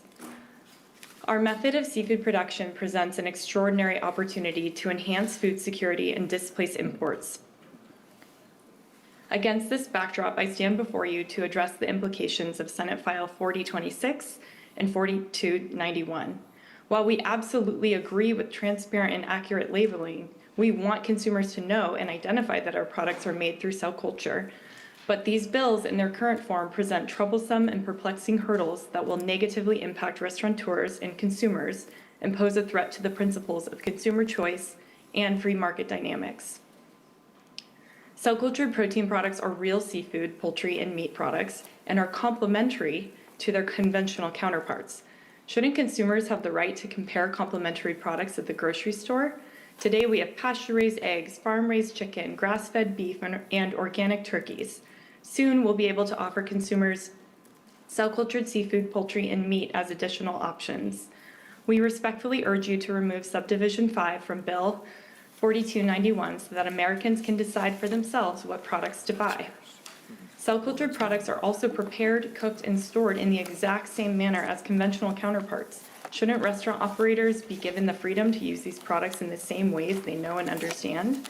We respectfully urge you to remove Subdivision 6 from Bill 4291 so that small businesses and restaurant owners can decide for themselves how to store and how to use these products. Our industry is committed to clear, effective, and truthful labeling. We urge the committee to reconsider labeling language in both bills and leave this to the US FDA and USDA on the appropriate labeling for these products. On behalf of Americans today, I urge the committee to reconsider both 4026 and 4291. Blue Nalu and our peers represent not a threat but a promise of robust, safe, and diversified food system for America that secures our food future without compromising on freedom or market dynamics. Thank you. Thank you, Ms. Montanelli. Next up, we have Sean Edgett. If you would please, if you're available for us, could you please unmute your microphone, turn on your camera, state your full name for the record, and commence your testimony when you're ready. Thank you, Mr. Chair and members of the committee. My name is Sean Edgett. I'm the Chief Legal Officer at Upside Foods, where we make USDA-inspected cultivated chicken available on market today. Upside and the cultivated meat industry in the U.S. actually started right here in Minnesota almost a decade ago when our co-founder was a cardiologist at the Mayo Clinic and the University of Minnesota. As we think about these bills, we want to emphasize that we believe it's essential to make sure cultivated meat has a level playing field to compete in the marketplace. Over the next 30 years, we're going to see the demand for meat double. Conventional agriculture and farming won't be able to meet that demand alone. So we need cultivated meat as a supplement, in part, so the U.S. consumers don't become reliant on foreign nations that are investing in cultivated meat today as a national priority. And listening to this hearing, it seems like there's a lot of common ground on labeling. We agree with others who have spoken that consumers should know that they're buying cultivated meat and that it's different from meat raised out on the farm. And so we support labeling our products differently than conventional meat, as long as that labeling is truthful and not disparaging to cultivated meat or farm-raised meat. While we agree with the spirit of these product labeling bills that are before the committee today, we don't believe there's a need to pass them, as they would be preempted by the Federal Meat Inspection Act and the Poultry Products Inspection Act, which the Supreme Court has confirmed gives the USDA authority over the states to regulate labeling so that there are consistent requirements across all 50 states in the United States. The USDA has already approved 2 labels with the term cell cultivated chicken, a term that's not reflected in these bills. Senate File 4291 places undue restrictions on cultivated meat reaching consumers by requiring it to be in separate kitchens or cook surfaces or different parts of a store or restaurant. Cultivating meat from cells is similar to how cheese, wine, beer, and yogurt are made, using fermentation processes and large food cultivators to control the growth of the food. There's no reason to segregate it. If you pass a law aimed at making it difficult to serve or sell food that's safe like this, you'll make it less likely to be available and are deciding for consumers what they can choose to eat. We appreciate Minnesota's leadership in supporting innovation and progress. These bills, however, would unduly limit consumer choice and access to food, impose requirements that are preempted by federal law, and ultimately harm Minnesota consumers and businesses. Thank you for your time. Thank you, Mr. Edgett. Our next testifier is Mr. Kolbeck. Are you available online, Mr. Kolbeck? If so, would you please turn on your camera, unmute your microphone, state your full name for the record, and commence your testimony when you're ready. Good afternoon, Mr. Chair and members of the committee. My name is Justin Kolbeck. Thank you very much for the opportunity to speak today. I am the CEO and co-founder of WildType, a small business working to create a new source of American seafood made right here within the borders of this nation. So I also wholeheartedly agree, as a couple of the other speakers have mentioned, with the spirit of this bill. It's a spirit of transparency, traceability, informed consumers, and importantly, of recognizing farmers for the incredible meat and poultry that they're putting on American plates every day. To be clear, we at WildType want consumers to know that our products offer a different value proposition than conventional seafood. It's the details with Senate File 4291 that concern me, however. So this is the requirement enumerated in subdivision 5 and 6, and that is that cell-cultivated products be, quote, displayed separately from all other food and food products, end quote, and, quote, stored, cooked, and prepared separate from all other food or food products, end quote. So for anyone who's ever had a summer job, working in a busy restaurant kitchen, you'll recognize that these provisions are an effective ban on cultivated meat and seafood in Minnesota. It's practically impossible for a restaurant, particularly a small one, to store, cook, and prepare these products away from all other products. Similarly, where would cultivated meat, poultry, and seafood products be displayed in grocery stores if not near all other food and food products? Do they want me to put my salmon in the motor oil section in the grocery store? I'd therefore like to respectfully request that the committee consider removing lines 2.23 and 2.29 from SF 4291 and work with those of us in the industry to ensure that our labeling practices help consumers distinguish cultivated meat, poultry, and seafood products from their conventional counterparts. The principle of individual liberty and a free market economy are central parts of our identity as Americans, and this bill threatens those freedoms. Thank you very much, and I'd welcome any questions. Thank you, Mr. Kolbeck. Our last testifier of the day is Pepin Tuma. If you're available online, please unmute your microphone, turn on your camera, state your full name for the record, and commence your testimony when you're ready. Thank you for your time, Chairman Putnam, members of the committee. I'm Pepin Tuma, Legislative Director at the Good Food Institute, a 501c3 think tank working to advance alternative proteins within the food system. And I'd like to begin by first thanking Minnesota for a balanced approach to the regulation of cultivated protein, which we know can and will produce significant health, safety, animal welfare, and environmental benefits across this country and indeed across the globe, if this new industry gets treated fairly and is able to compete on a level playing field. The Good Food Institute joins the 3 cultivated protein industry leaders you just heard from in supporting a straightforward, fair, and reasonable labeling regime that enables consumers to know what they're eating and know what they're purchasing.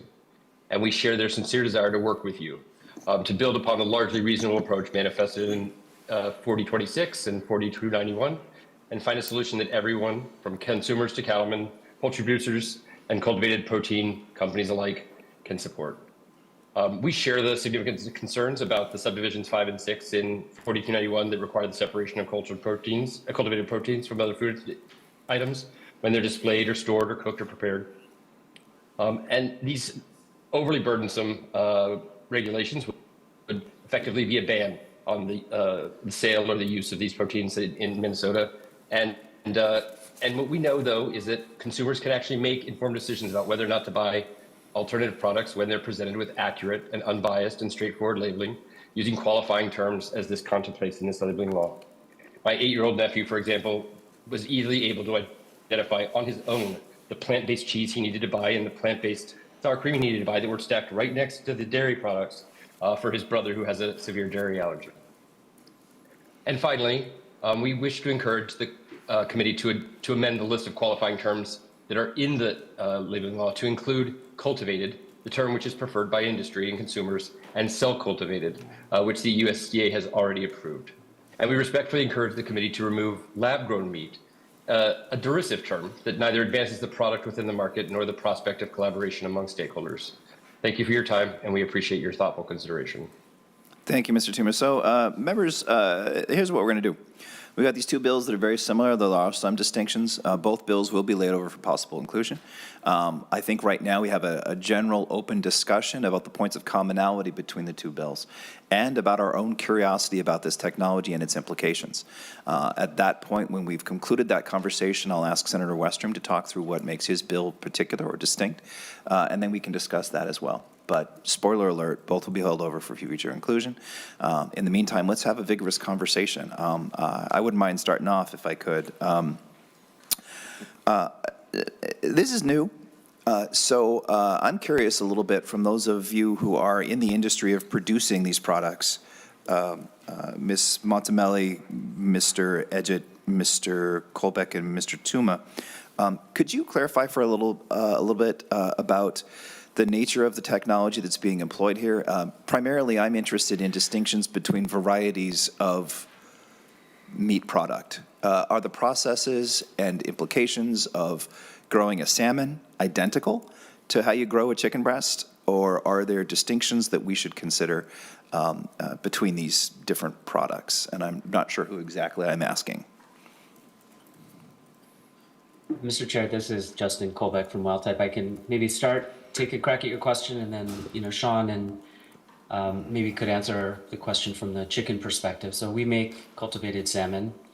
The process is quite simple. So we start with healthy young fish, either at the egg or the fry stage when they're about that big, and we look for healthy youthful cells. We cultivate those cells in a brewery-like system.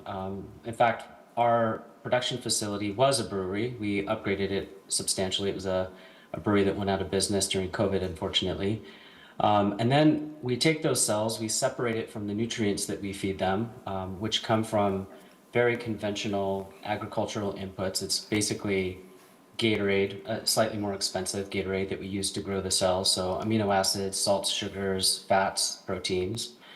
And then in our case, we combine the cells with a plant-based, what we call scaffold, to help give it structure and some flavor and texture attributes.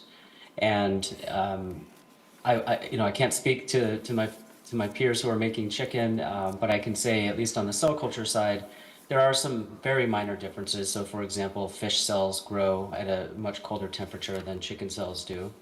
And there may be some other minor differences, but for the most part, at least during the cell cultivation process, it's quite a similar process.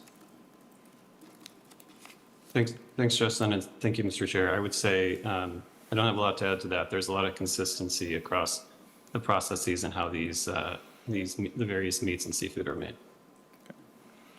Thank you. I have one more question about the economics of this.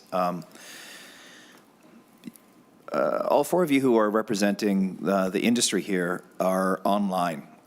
So I'm kind of curious about the scope of this industry in Minnesota specifically. What are the prospects? What is the current condition? What are the prospects of proliferation of these products in Minnesota? Where are we now, and where do you see us being in, say, 5 years? Again, for any one of those who are representing this industry, I'm curious if you could handle that question for us, please. Mr. Chairman, maybe I'll start because we have two very important partners to us that are based in Minnesota. So Donaldson, which is a large filtration company based in Minnesota, provides the tanks that I was mentioning that we use to grow our cells. And Cargill, which is another big Minnesota-based company, supplies a lot of the inputs that we use to grow our cells in the nutrient mix. As far as I know, I don't believe there are any companies based in the Minnesota area, state, currently making these products. But the impact and the positive impact that these could have on Minnesota businesses is substantial. Thank you for that, Mr. Colbeck, but maybe I should reframe my question. What I'm really looking for is how long until I get to see this at Coburn's? When are these sort of products going to be popping up in our grocery stores with some regularity and significance? Or are they already and I just don't see them?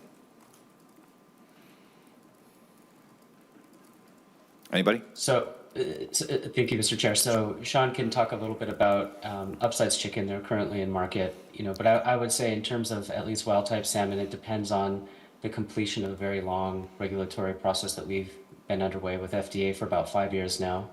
As soon as that's done, we'll begin introducing the product in restaurants around the country, but at very small quantities. Okay.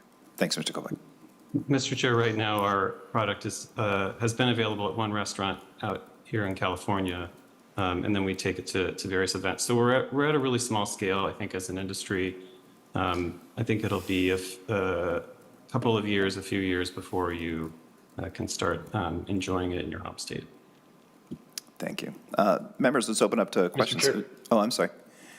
I'm sorry, Mr. Chairman, I was just going to add that and the different proteins are at different stages of the process. So chicken is further along than fish, which is further along than beef in different categories. And so it will depend upon certainly as Justin pointed out, the regulatory process and how that goes along. But it will be several years before you see, for example, beef, I think, in Minnesota in stores. Several years, yeah. Thank you, Mr. Toma. Senator Draheim, did you wanted to?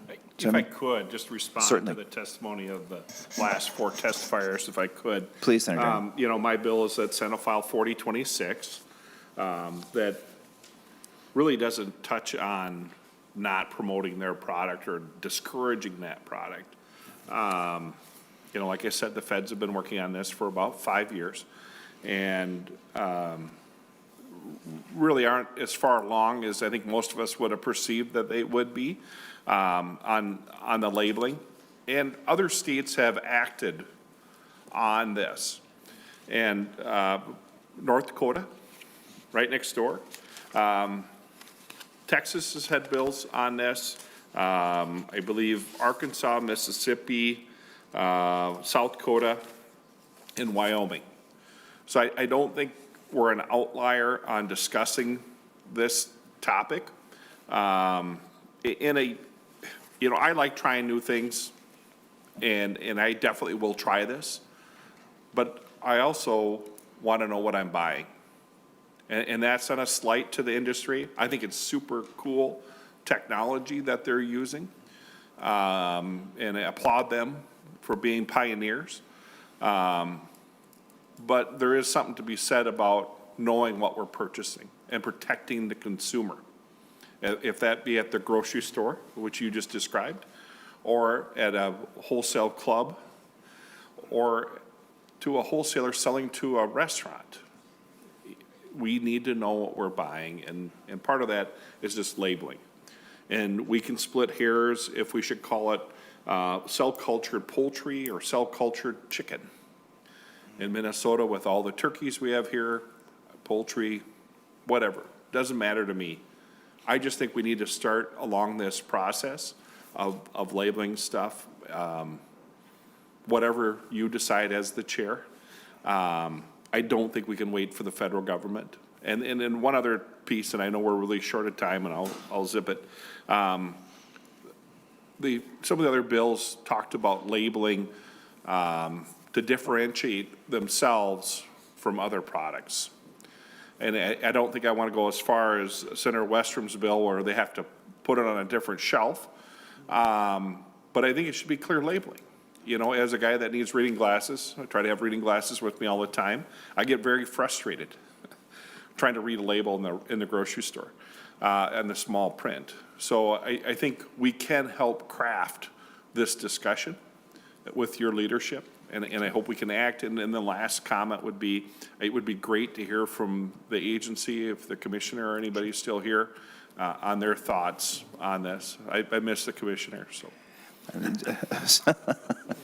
Senator Draheim is right behind you and smiled widely when given the opportunity to talk about this a little bit. You know, one of the things that you bring up on the question of labeling, which maybe if I could ask Mr. Edgett, I think probably would the one to ask this question of.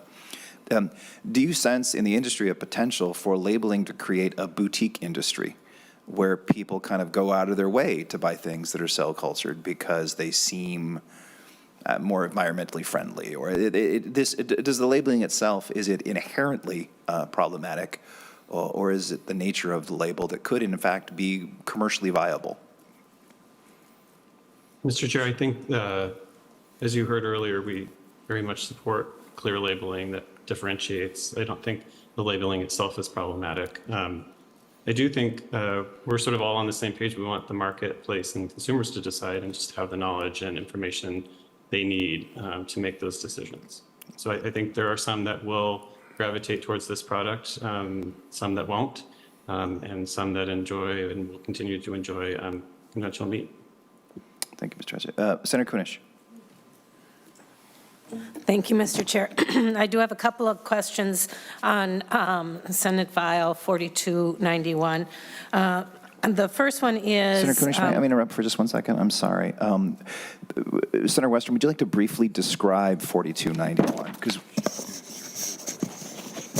isn't that one we're talking if we could about? just pause. Could we just pause for 1 moment, and we'll take care of Senator Draheim's bill, and then we'll put Tori on the hot spot, and you can ask those questions. Is that adequate, Senator Kunish? Yeah. So, Senator Draheim, do you have any final comments on your bill specifically? No, Chair, I appreciate your time, and I look forward to working with you and the rest of the members, and hopefully we can get this ball rolling a little bit on the labeling. I think it is important that we protect our consumers and inform them of what they're purchasing. That's it. So thank you for your time. Thank you, Senator Draheim. Senate File 4026 will be held over for possible inclusion. Now we're on to the specific details of Senate File 4291. Senator Westrom, if you could just very, very briefly, because we're running out of time, talk about what's different in your bill from the other bill, and then we'll go to Senator Kunish's questions, if that's still cool. Senator Westrom. Mr. Chair, thank you. Difference between my bill and Senator Draheim's bill is crickets. Mr. Chair, but I say that a little satirically. The second part of my bill, not to duplicate what we've talked about, is the cultured, lab cultured meat, or what are the other choice words that they've talked about. But this would also require labeling and some differentiation in the retail stores of proteins that are derived from bugs. And we passed out an article in your packets that just talk about the idea of bugs, and certainly in the United States, it's not as well accepted as it might be in some of the other countries, Central and South American countries, Asian countries, where it's much more of a norm to use bugs as a protein or even a delicacy. But most people I talk to, including myself, don't have that same opinion. But we just want to know if somebody's interested in having cricket flour, making their chips or bread, that can be their choice. But we just need to make sure there's labels so people have consumer information and then can make that informed choice. And that's the other part of the bill. Just deals with the protein parts, commonly known as bugs. Hence, the name of the bill is the G.R.O.S.S Act. Thank you, Senator Westrom. Senator Kunish. Thank you, Mr. Chair. And Senator Westrom, that's what I was going to ask you. What does G.R.O.S.S stand for? G period, R period, O period, S period, S period?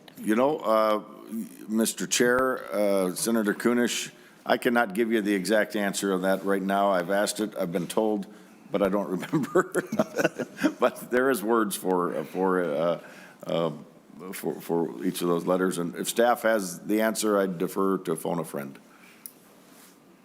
We got nothing, Senator Westrom. Sorry about that. Senator Sure. Kunish?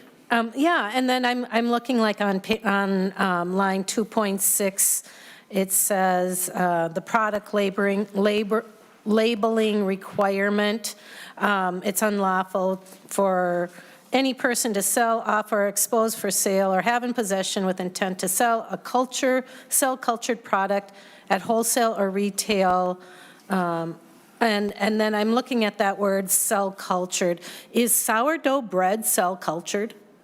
Senator Westrom. Mr. Chair, Senator Kunish, I don't think it matches, but I think you raise a good point. It would, and hence, there can be a differentiation. You maybe know better than I do what goes into raising and making a sourdough bread. Certainly, it's yeast and other things that grow or, go through a process. But good question to find out a more firm answer. Okay. Senator Kunish. Yes, I would be really concerned if we were going to be made unlawful by selling or having in possession of sourdough bread or the starter for sourdough bread. I think that would cause a lot of discern for a lot of people.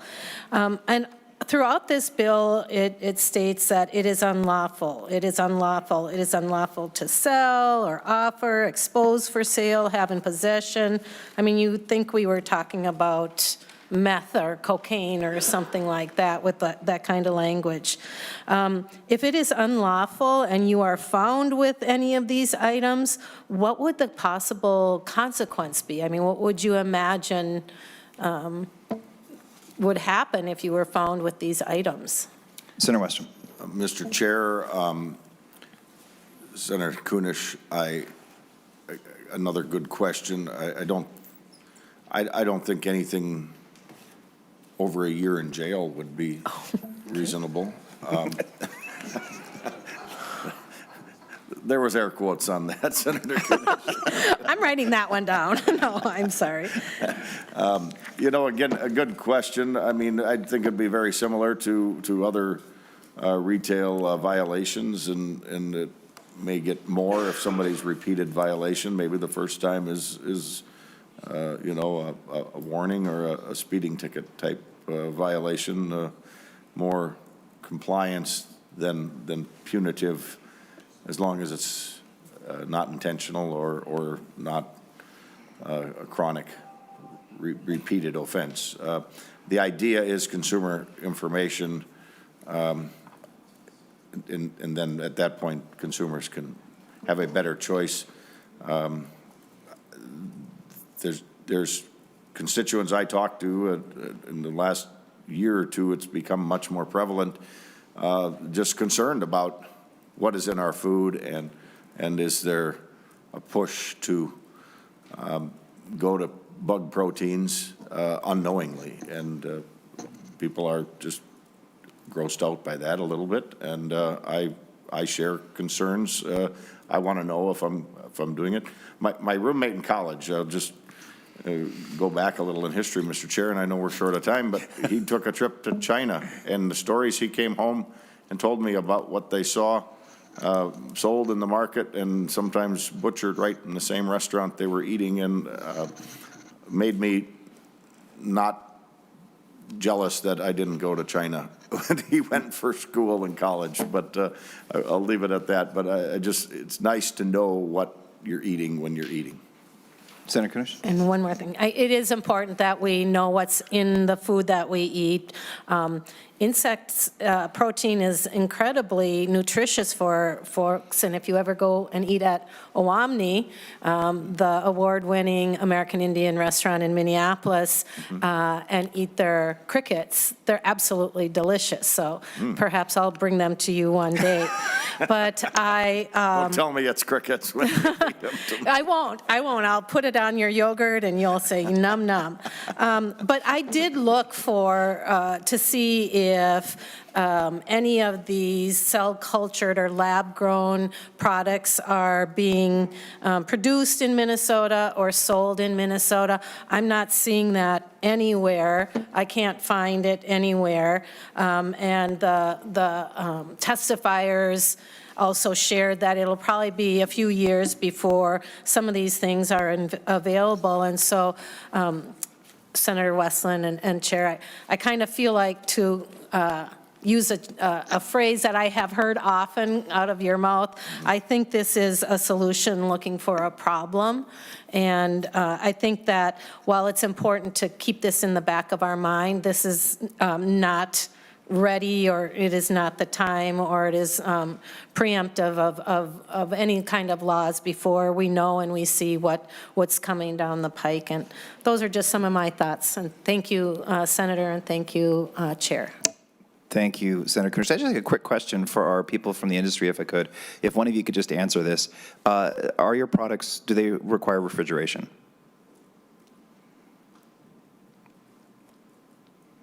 Hi, Mr. Chair. Yes, ours do.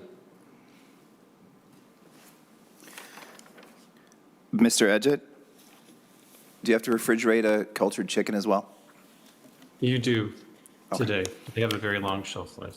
So, Senator Westrom, the two parts of your bill that many of our testifiers were concerned about have to do basically with separate places for preparation, separate places for storage.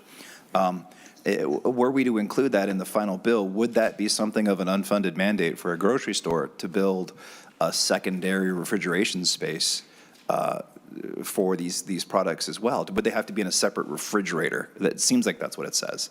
Is that the case? Well, Mr. Chair, I don't think it would be an unfunded mandate. It may be, it's just a clear delineation up front of how they handle their food already. They have multiple refrigerators or freezers, but at some point they all make a decision of what food sells and what doesn't. And so there's lots of food that grocery store X may have and grocery store Y doesn't. So I see it more as a determinative decision right up front that just says we don't want you commingling this stuff, so it's easy or hard to easy to mix up or hard for consumers to find or notice the difference if you got the packaging looking the same. Thanks, Senator Westrom. I was just thinking about this is something we can work on as we're working this out, if a division within a particular refrigeration space is adequate, or if we would need two separate spaces. That's something we can work on as we think about this a little bit. But I would like to ask Commissioner Peterson if he would mind coming up, taking a seat, and offering his opinion on this issue as well. Mr. Chair, members, Tom Peterson, Commissioner, Minnesota Department of Agriculture. And yeah, it's an interesting issue, and we've dealt with this. It's very similar in the plant protein space, and we've seen that grow. And I've couched that by saying, I'll probably have some kind of meat for dinner tonight.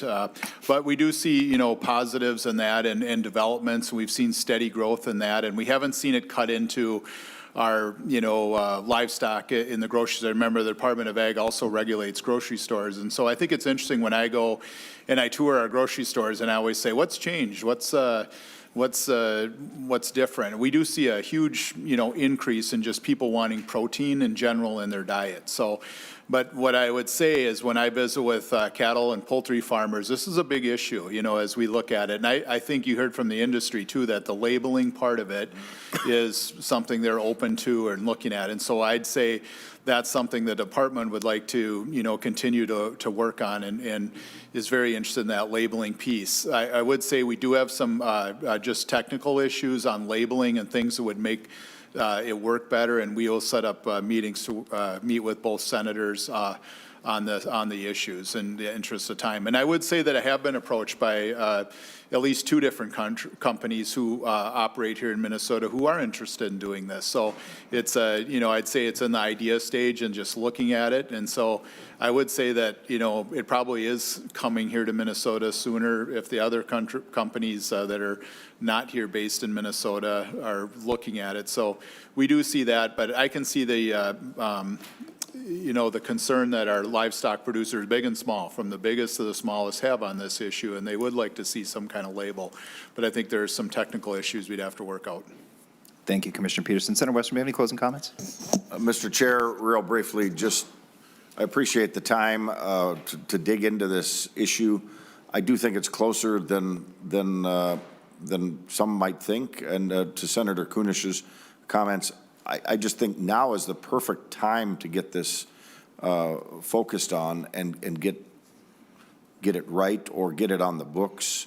It's always harder if we've got the industry here for 5 years and we're kind of switching on them after. So Senator Kunish, I'd happy to try to work with you on some of those. And Mr. Chair, committee members, you raise good questions. I appreciate that. That's the purpose of a hearing, and I think there's lots to work on that I think sounded universally acceptable. And so I think we can find ways to move forward in a very intentional but practical and a deliberate sense. And so I just think now is the time before it becomes much more prevalent in our state. Thank you, Senator Westrom. Senator Anderson, do you have a quick question? Just a comment to Senator Kunish. She was wondering about sourdough bread, and it's a yeast starter. This is a cell cultured, so it's similar, but it's a cell that's being used according to Google. The stuff you learn in the Ag Committee. So thank you, Senator Westrom. Senate File 4288 will be laid over. 91. 4291. Thank you. The other things we need to learn are things like reading.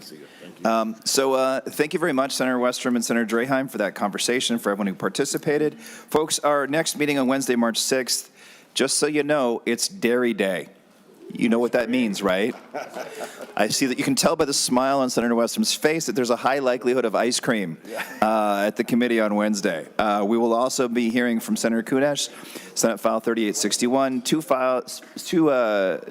bills from Senator Gustafson and a bill from Senator Westland. That being said, that's what we're doing next time. All the business before the committee being completed, we are now adjourned.